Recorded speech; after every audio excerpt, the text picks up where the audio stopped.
So, hi everybody. Welcome to our talk, which was loosely inspired by the Black Eyed Peas. So, Fergie, wherever you are, thank you. This might be the only security talk at this conference, so it might be a little bit of a change of pace. So, welcome to the unofficial security track. We're excited to be here. So, we're going to present our work on building out a scalable malware analysis framework and the process of building analytics on top of that. Nice and laggy clicker. So first things first, neither one of us are what you would call a data scientist. So we're both coming from a security background. I'm a cybersecurity engineer at MITRE. I'm going to let Drew introduce himself. So I'm Drew Bonasera. I used to work at MITRE, and now I work at FireEye as a senior consultant, which is the most generic job title you can possibly have. So I'm a security researcher / software engineer, which I put a question mark on because really I'm a cowboy coder who is a crazy cat lady and amateur baker / Twitch streamer. So here's our itinerary for the day, and our talk kind of breaks down into three pieces. The first piece is building this big data architecture for malware analysis. The second piece will be integrating and scaling and deploying an externally developed analytic. And finally, building and deploying machine learning analytic that classifies malware in our environment. So malware analysts face a lot of problems these days. That's from well-funded nation-state actors to just an explosion in the number of malware samples that we see in the wild to whether or not they're going to get kicked out of mom's basement this week. But the problem we're going to talk about today is the following one. When a new malware sample lands on my desk on Monday morning, the process of what I have to do basically is this. So I open a ticket in my incident tracker. Then I manually run my MD5 or my SHA-256 hash to catalog the file. Then maybe I go to Cuckoo, which is the dynamic malware analysis tool, executes the sample for me. So that takes about 10 minutes. Maybe then I'm turning around, I go to VirusTotal, I submit the file there, see what AV tools are saying about this file.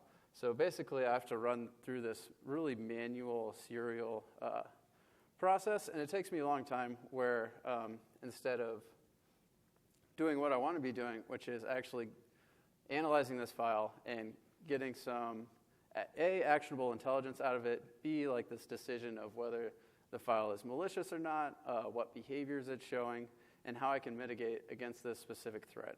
So each step of the process is really tedious, and it's just time spent wasting. And a malware analyst time is really expensive. There's not really very many people with this expertise. We really want to maximize the amount of time that they spend doing the work that's difficult and automate all the things that are easy. Additionally, the other problem with this setup is that each analyst is basically becoming a data silo. So there's no real easy way for me as an analyst to share my results and my findings with other people. And it's also all saved locally on my own laptop. It's not in some central repository where everybody can look at it and kind of get value out of the work that I'm doing. So what's the solution? Obviously, we're going to build a wall so that the malware can't get in. Just kidding. So like everything that's tedious and annoying, we want to automate it. So what MultiScanner allows us to do is submit the file to one interface. You see it on the left side. And then all the tools are run, all the results are compiled, and the results are returned to the analyst. Additionally, as a further speed up, you don't actually have to run this all manually. You can kick it off automatically. So when files are posted into your malware environment, all these things are run automatically, and when I get to my desk on Monday morning, I already have all these results waiting for me. So now your analyst is actually doing work instead of sitting around and waiting for tools to finish and browsing Reddit. Furthermore, you have this collaborative environment where all the data is in this central location, so everybody can see all the reports for all the files. So you get this more collaborative environment for analysts. So we actually originally submitted this talk under the open source track, but so MultiScanner is open source. It's a file analysis framework. You hear the buzzwords, a single pane of glass applied to this space a lot. So, yeah, security guys up there know what I'm talking about. But MultiScanner is a really modular framework, and it's really easy to add new modules. So if there's like a new malware tool that's released, that's the new flashbang gizmo. It's super easy to add a feature for that or a new feature that you haven't seen yet. And so what we've done more recently, MultiScanner started as just like a Python command line tool. And we blew it out into this full distributed ecosystem with a user interface, sample storage, report storage with Elasticsearch that enables analytics. So on the maturity scale, we're kind of moving from this analyst workflow from being like a really manual one-off process to this automated scanning process all the way to like this big data platform that enables analytics.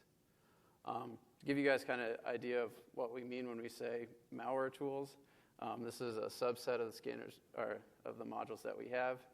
You can see the various antivirus tools. You also see like the machine learning analytics, one of which Drew is going to be talking about later. Those metadata modules are really important in terms of building analytics because a lot of times those are returning faster, and you can use those to build kind of your classifiers off of. Next slide. So we thought it'd be a good idea to kind of outline what problems we're trying to solve and what we consider out of scope. So we really designed the system with scale in mind. So from the worker nodes to the report storage, you can kind of scale horizontally and just throw more machines at this. And then we caveat this by saying that we don't include the scaling of external malware analysis tools. So something like Cuckoo, we think that's out of scope for us. And we also don't perform auto-scaling at the moment, so auto-provisioning new systems. We're working on adding that as we move towards like Docker, but right now we deploy with Ansible, so you have to add the new VMs or new hosts to the Ansible playbook and then kind of rerun it. And then the analytics portion comes either directly from interacting with the Elasticsearch backend, or you can plug in through like the REST API of the system. Then the other high-level goal that we have is sharing the results. So if you're from the security space, you have this idea of threat intelligence. As I'm analyzing samples, I can share those results with other similarly minded organizations and kind of improve everybody's security posture together. And then in terms of inputs, we can scan just about anything that anyone submits. If you don't like reading a lot, here's the picture version of the last two slides. You get the malware samples, basically little green goblins coming in, and then you're getting out these reports being generated, and this data gets created. So we're going to focus on this talk on the red data analytics button. But first we go through a quick overview of the architecture. So at a high level, it's a user interface, a web interface, and a REST API for the user to interact with. In the center, we have our task tracking services. We use Celery as our task manager. Also in the center is a task tracking database, which we use Postgres for. The top distributed file system, which is where the actual malware samples get stored, is in GlusterFS. On the right side is the actual scanning nodes, which are our worker nodes, which are basically just a simple Celery application. And then at the bottom is the Elasticsearch cluster. We're under attack. Yeah, this is the APT. Next slide. So kind of just walking through real fast. User interacts directly with the web UI, the REST API. Basically what happens is sample that's uploaded gets saved to the distributed file system, task gets added to the task management queue, and you added task entry to the task tracking database. The worker nodes then pull the files off of the distributed file system and pulls the task off of the Celery queue. One other thing I want to touch on, because we get asked about why we chose Gluster as our distributed file system. GlusterFS doesn't do sharding of files, so this lets us actually co-locate the file system nodes with the worker nodes. So the worker nodes don't have to pull the file off of the network every time. You can kind of think of this as like a cache hit, so you're not always going over the network. The other reason I bring this up is because sometimes we meet people that think it's a really good idea to store malware in HDFS. And the reason why that's not a good idea is HDFS is designed for the use case of having a small number of really big files, and it's really tailored towards that. But that's not our use case at all. Malware, we tend to have a really big number of really small files. So the default block size in HDFS is 64 megs, and the average malware sample is a couple hundred kilobytes. So every time you store a sample, you take up, by default, a minimum of 64 megs, and you have this huge wastage. And that's not to say that Gluster or that HDFS isn't a great product for its own use case, but we're just trying to pick the right tools for the right job here. And then at the very end, the worker nodes, when they finish their scans, they index the report into Elasticsearch, and they update the task tracking database. So at this point, a user can retrieve the report or have it show up in their searches and their queries. So this is the end-to-end workflow. I might have mentioned this already, but we deploy this whole system with Ansible. So really, you just need a list of hosts and SSH access, and you kick off the playbook, and then you go run and grab a coffee, and 20 minutes later, the whole system's up for you, and you don't have to do any sort of manual sysadmin. Also, from like a data science perspective, you can think of this whole ecosystem as just a continuous data collection process. So we're constantly collecting new samples off of the network, as well as from various like malware sharing organizations, like FireShare or VirusShare.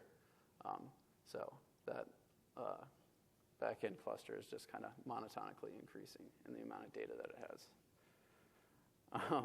So in our lab today, we have between 700,000 and 1.5 million clean and malicious samples, depending on who you ask. The reports for all these samples are all indexed and available to query against. So we have all this data about each malware sample that's available for analysts. So whether that's our data science researchers or our malware analysts, we're kind of available as that resource for them to do their research. So if you're looking for specific samples, you can pull not only the sample itself, but the report data that we've already generated. If you're interested in developing like a new analytic, you can plug in directly to our Elasticsearch backend. So on this slide, we have a picture of my Bitcoin mining rig. It's not super profitable, but we'll get there. But the other neat thing about MultiScanner is that you don't need to start off with this huge distributed system. A lot of the other file-based frameworks that we see on the market, it's basically like an all-or-nothing thing where you have to throw 20 servers at it before it ever runs. So for ours, there's actually a small like at-home Python/command line version that will run on your at-home potato. I've got to caveat that and say that it's not as feature-rich when it's running on a potato. And so now that we have this kind of infrastructure set up, we're going to talk about the capabilities that infrastructure gives us. So we have two modules that we're going to highlight, which are more of our analytics side. So yeah, at this point, you're probably all thinking, like, that's great and all, but this is a data science conference. Maybe we should talk about that. So I do want to say that not all valuable analytics have to be some real fancy deep learning algorithm with a million hidden layers. If you can get value from a simple analytic, then maybe we should try building that first. So sometimes just applying domain knowledge in a space is really valuable. Having said that, Drew is going to talk about applying deep learning to this problem in like a minute. So the big advantage of extracting all this data about samples and storing it in a common data store is now we can run queries and now we can build analytics. And the first analytic that we're going to talk about is this problem of file clustering. So the high-level value of file clustering is, we're finding samples that are similar to each other. And so maybe if we have two samples that are similar, we only need to do a deep dive analysis on one. Or maybe we only need to reverse engineer one of them.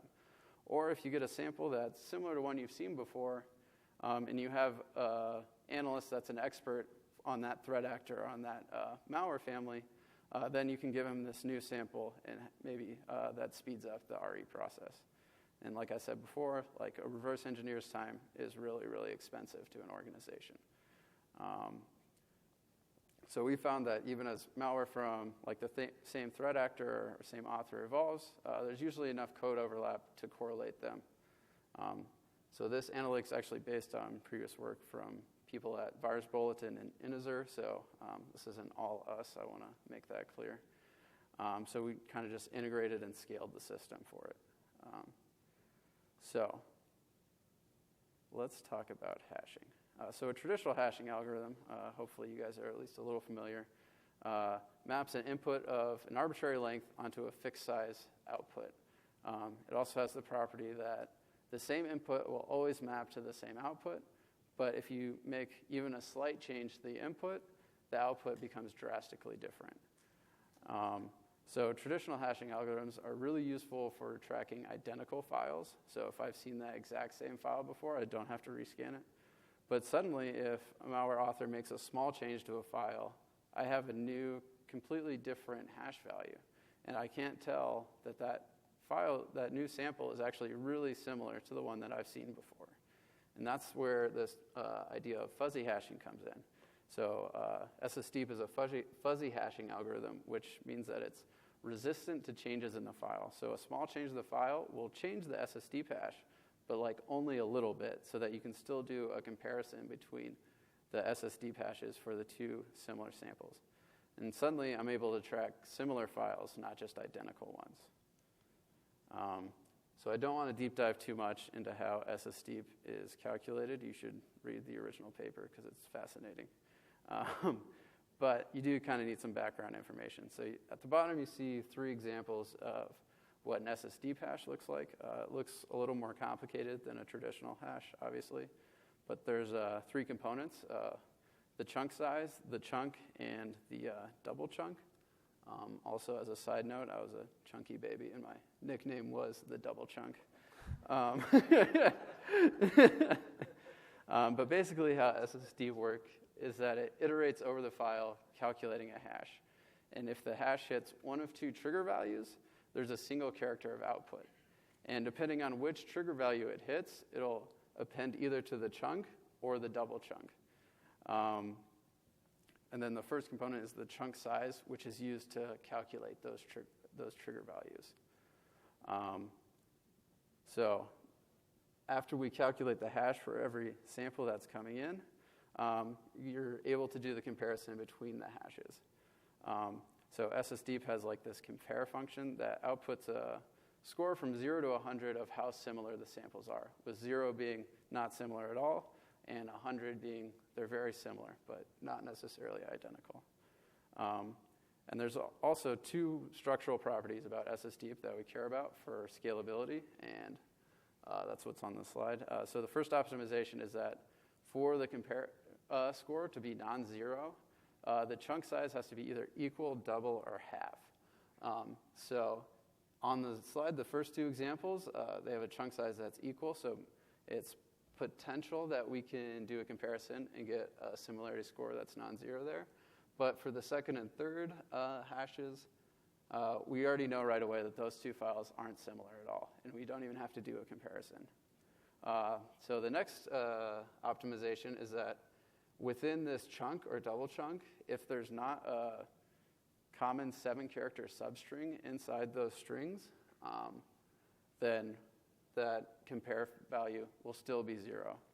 So in the example at the bottom, even though the chunk size is the same for the first 2 values, there's no common 7-character substring, so we already know that those 2 values or those 2 files are not similar at all. So we can skip the actual calling the compare method for both of those files as well. So kind of at a high level, like if this data is so valuable, why doesn't everyone just do it? And the real challenge is deploying this, because in actually comparing the hash outputs, it's a pairwise comparison between every single sample in your repository. And so if I have n samples, how many pairwise comparison is that? There's got to be some math major in the crowd here. Yeah, so it runs at O of n squared, basically. So our Our big speed up is that we don't do any comparisons for files that match those two criteria. And suddenly we have, instead of doing O of n squared, basically, we're just doing like a handful of comparisons for each sample. Additionally, we rely on our elastic cluster to do the filtering work for us. So we split out the chunk size, the chunk, and the double chunk, and then do direct comparisons on the chunk size.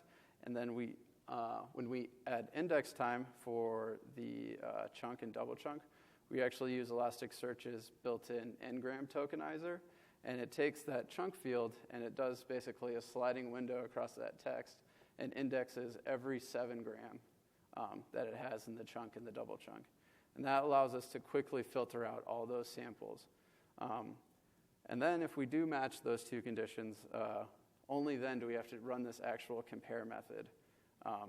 And then we know we're going to get a non-zero value, and then those two samples get marked as similar in our cluster. And then the other optimization we have is this actually runs automatically in the middle of the night. We run a celery beat task, which is basically just like a cron job, that looks at all of our new samples that got uploaded that are ingested that day, and it does all the comparisons necessary with all the samples that are already in our system. And so when you come back in the morning, you have all the results, and which is basically, for each sample, are there any other samples in my repository that are similar? And this is what it's going to look like to the actual analyst. So I pull up my report in my web interface. I scroll down, and I see at the bottom, I have all the similar samples that are in my repository.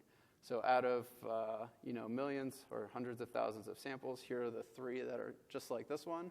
And maybe if I haven't seen those before, I can deep dive onto those other ones, and I can pivot directly into those reports from this interface. So the idea here is that we're empowering the malware analyst, we're making their jobs easier, and we're reducing kind of the wasted time that they have.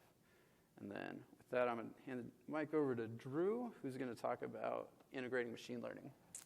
So this is the single tweet that started my entire data science career, which I hesitate to call a career. But basically, in the security world, nobody is a data scientist. Most of us are terrible at math.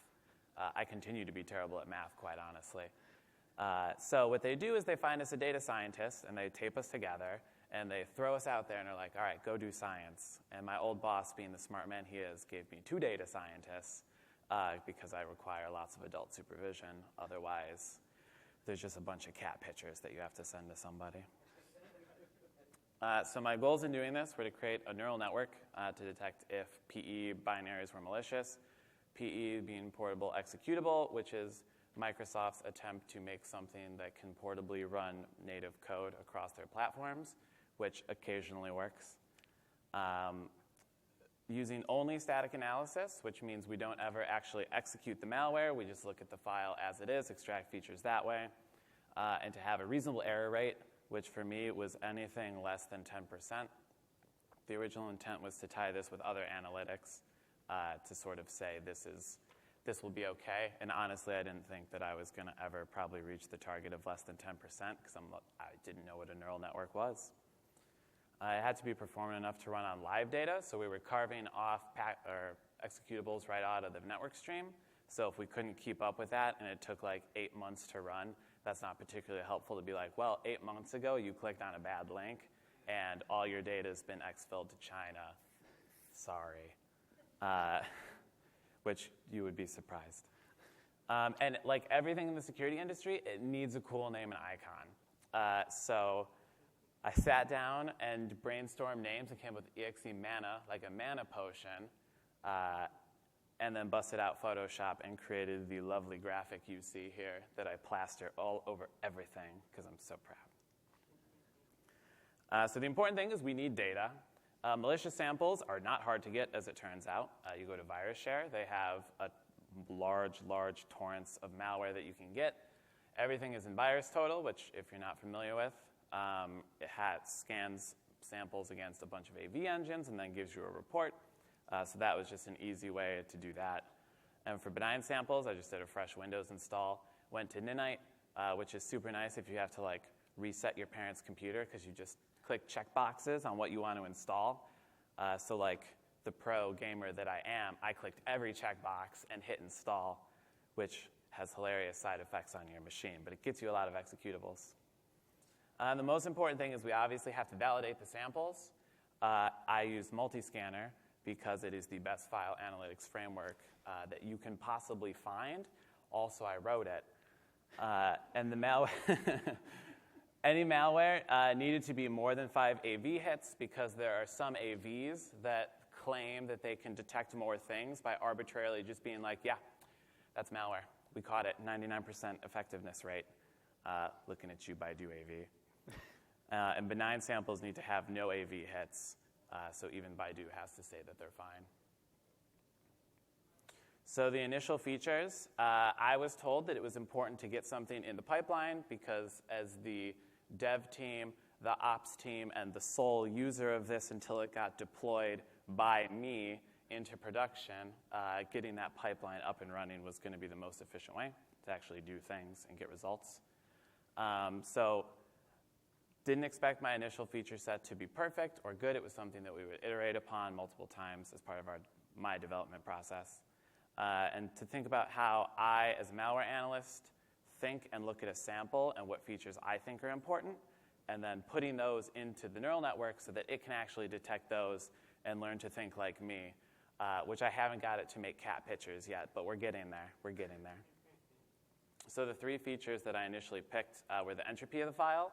So entropy measures how random a file or a certain set of data is. So malware authors tend to encrypt their payloads so that when it's given to a reverse engineer or an antivirus engine, it's like there's a bunch of data here and I can't decrypt it right away, so I'm just going to give up and not look at it. So that we thought would be a very good feature because we check the entropy, and if it's really high, it's generally some sort of encrypted or packed data. We check the imports, which if you're not super familiar, you can link to external libraries, and Windows provides a whole bunch of features for you to use. So just looking at these is a really quick way to get a feel for what the application does, if it's reaching out to the network, if it's trying to write files on disk, if it's ransomware and it just has file access calls and encryption calls, you're like, well, that looks suspicious. And then checking the percentage of each byte value in the file, which I was like, that could maybe be helpful because there's some potential reasons, and I just thought neural networks were magic because I didn't understand them, but it was better than Cleverbot, and you could talk to a neural network, so they must be doing some sort of magic, and it'll work great. So for entropy, we did a rolling entropy, which means we just move a sliding window over the file, and we measure the entropy at that particular time. That way, malicious actors can't just append a bunch of non-high entropy data to overall reduce the entropy of the file size. The output's numeric. It's between 0 and 8 for the particular algorithm I used. The output length depended on the file size, so it was suggested that I put it in a normalized histogram, which I did. And you can see, just as some of you are not security people, other than my front row karaoke crew, but you can see the benign files have more bumps and hills, and the malware is just like, I am very encrypted. And that line was actually much bigger to the point where you couldn't see any of the other data. So I scaled that down. The number was a lot larger. So imports, we pulled the top imports from each set. So we looked at the malware set, we looked at the benign set. We said what imports are in greater than 5% of the samples, which was an arbitrary number that I picked, which put together was exactly 800 unique imports, which may or may not be overkill to look at, but it reduced it enough with 5% that I was like, okay, that seems legit. We'll just do that. Imports aren't inherently numeric. If you haven't seen them before, they are the DLL that it comes from. In this particular case, it's kernel 32 DLL. Get proc address, which is part of the common malware author technique of load library and then get proc address, so that when you look at the imports, you only see those 2 things, which in itself is inherently suspicious, but they do it anyway. So that's not a numeric input. In neural networks, we need numerics. So I learned about this thing called one-hot encoding, which I just called making a giant array and then putting bits in there. but there's data science terms for it, which is better. And then we count the number of imports for all the ones that we missed. A lot of applications ship with their own custom libraries. So if your application only does a few things, then it's potentially a little bit more malicious than if you have all of your external DLLs that you have to ship, and all of those are imported and used for something. So we count those for stuff we miss. And then byte count. So we threw each byte of the file into a normalized histogram, which could be another way to catch packers. Legitimate applications generally contain a lot of English text, specifically for English-speaking countries. And maybe there was other stuff. The spoiler alert on this is that it did, in fact, not help at all. So then we have to train it. So I started with a small data set. And the small data set I found helpful as I continued to try to evolve and go through iterations, because I test my code locally before I push it out to the large distributed cluster, because it's really unfortunate when you realize you have a bug in your code and you just push on the structure and waited like hours for it to run, and then all your results are invalid. Not that that happened to me, because I followed my own advice and tested locally first. I used a validation set of just 20% of samples that I didn't ever touch, and they were just there.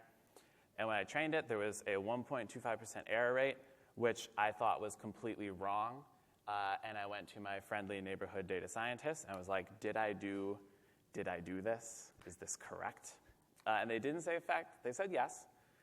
Tested on real data, it was more like a 20% error rate, but that's still pretty good considering the small training set that I was on. And for all you data science people, I figured I would actually put in details about the neural network, which the malware analysts never care about, but you would.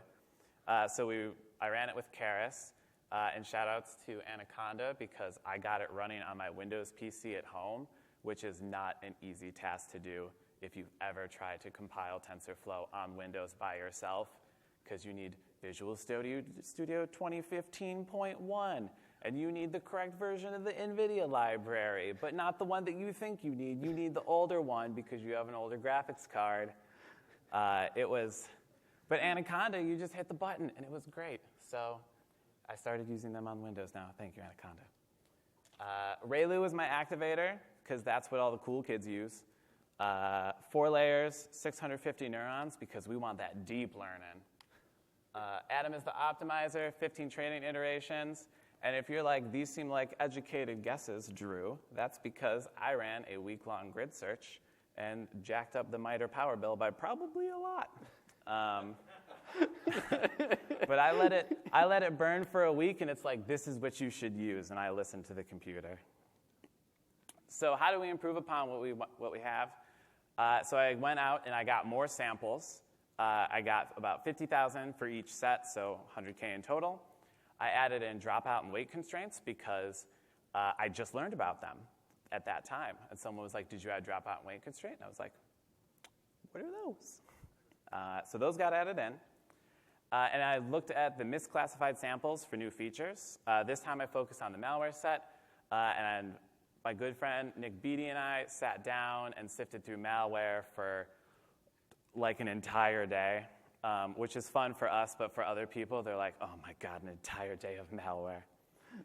So what we found is a lot of malware was packed with UPX, and a lot of malware is using the .NET framework.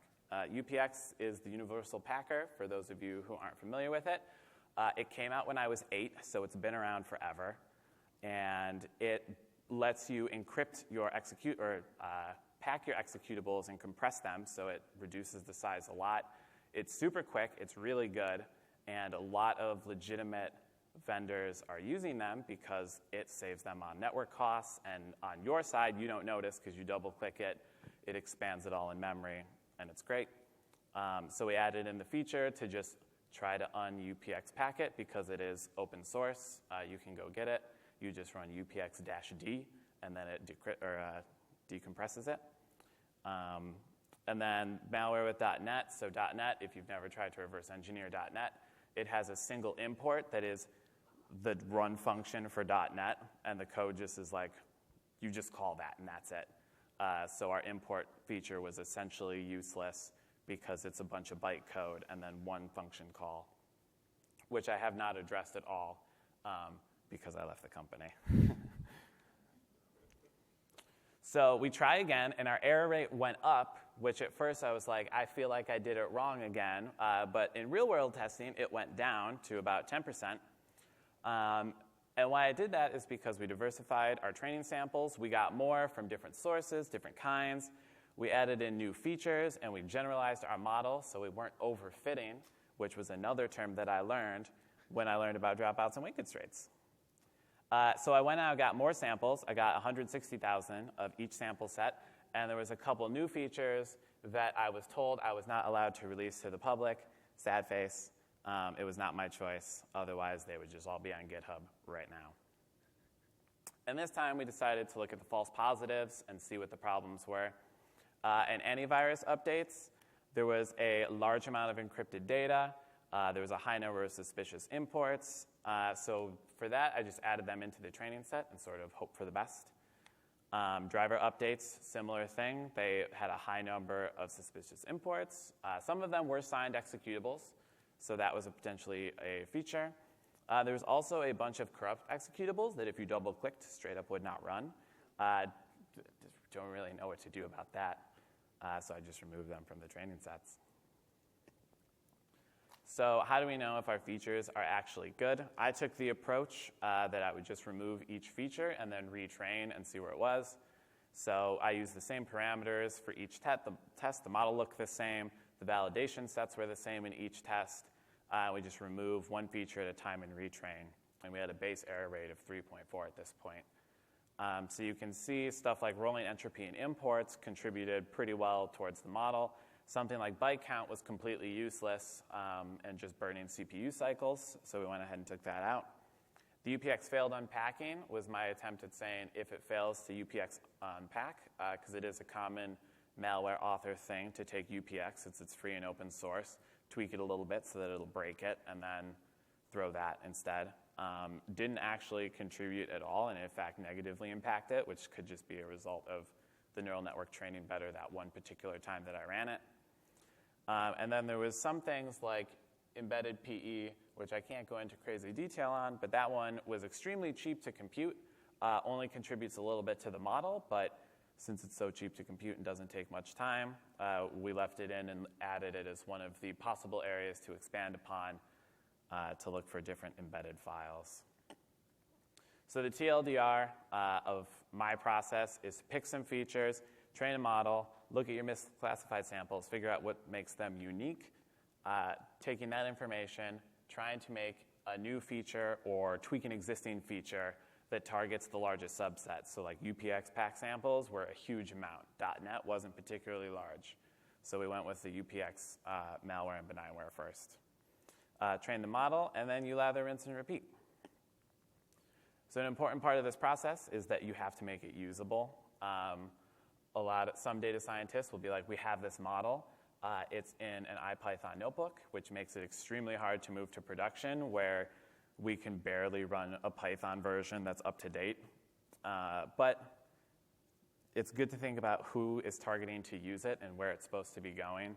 So what I did is I had a command line interface, which was used by me to support the entire training process, as well as evaluating files against the model, so I could give it to other people. I could train it.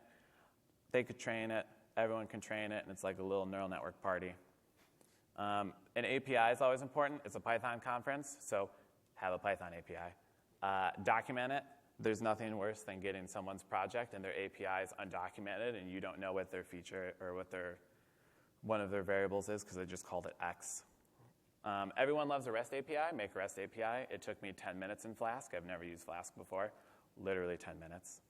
And a MultiScanner module, because it is probably the best file analytic framework ever written. Not that I'm biased.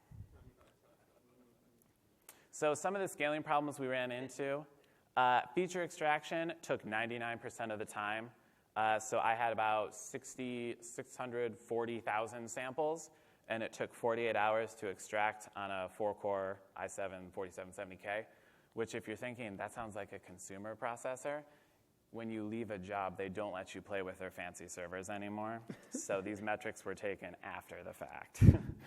But on my GTX 670, which is old, like 4 years old or something, it only took 20 minutes to train the entire neural network once the data was out. So the entire scaling problem is in the actual feature extraction of the executables themselves. We also need a lot of memory to store the entire data set in memory. And memory is cheap until you run out of slots to put the RAM sticks in. Then it becomes more expensive. And slow code distributed is still slow. Sometimes Stack Overflow doesn't have the best code on it, and when you just copy and paste it, you end up with inefficient code. So how did we fix it? We distributed the feature extraction with MultiScanner and the great work that Austin and team was doing. We fixed up the slow code by just cleaning up the copy and pasted stuff and using Python to compile the slow libraries down into C, which gave a free performance boost, which was nice. We also pull out batches from Elasticsearch to train. So there's actually 2 multi-scanner modules. The one module is for feature extraction. The other is for actually evaluating against the model. As new malware comes in, we can run it against the feature extractor, put it in, and then train on new data as it comes in. So the way I got around this on my home computer, because I did not have enough RAM to put it in, and my poor SSD does not have enough swap space for that, we just pull out batches of Elasticsearch from Elasticsearch. And you want to make sure both data sets are represented. Elasticsearch has the tendency to return the first data that was imported if you just ask for everything. So it would return me all of the malware samples and then all of the benign samples, which does not make for good training data. And also pulling as much as you can is important because it's a little bit easier and more efficient to train on large amounts of data. But I didn't run into too much of an increase in error rate when I just did it in batches. So how we're actually using it, we have Bro Network Security Manager, which you haven't used it, is a great open source project. It extracts files out of network streams. So there's a tap right out of the network. Everything gets stored into Gluster file system. MultiScanner is alerted through the message broker that there's a new thing. Scan job is created and executed. Results get pushed back into Elasticsearch. And then we took all of the potential malware hits and we brought them back to MITRE to analyze in our lab because I built our lab wearing a unicorn mask, so it can only be a great lab. And it was usually about 150 files per 10,000 unique files, which is far less daunting to give someone 150 files and the associated network logs versus here's 10,000 files, go find data, because they made me do that. It's terrible. And then any of the false positives we got, we just threw back into the training set, updated the model, and pushed it back up. So the production results, Kaspersky gave us false positives for days because they have large amounts of encrypted data. They use every suspicious import you could possibly want as a security person. And also it's in Russian, which inherently looks sketchy to English-speaking people. Windows updates, same problem. It had some false positives because it was encrypted, interacted with Windows components normal things don't interact with. And I had none of them in the training set because it was not easy to get a hold of until I had a network tap where I could see them being pulled. So I incorporated them into the training set, and that problem disappeared. Corrupt PEs, network or Bro goofed. Are they bad? Can't tell because they don't run and parts are missing. And most importantly, we did find malware samples quicker than the actual people who we were running it for found them, which was nice. And quicker than other tools found them as well. And some of them, even before they hit virus total, we knew that they were malicious and then later confirmed. So I was like, yeah, we did it. But Putin didn't approve. So if you would like to get our stuff, MultiScanner is the top link. MultiScanner Ansible playbooks, if you want the awesome distributed version, is there, as well as our read the docs. You may notice that Exe-MANA does not have a GitHub link on there, and that is because there are these people called lawyers, and they prevent me from doing things that I would like to do. So you can follow me on Twitter or GitHub, and I will tweet it when it finally gets published and approved for open source, and they let me put it on GitHub without getting really, really upset at me. Any questions?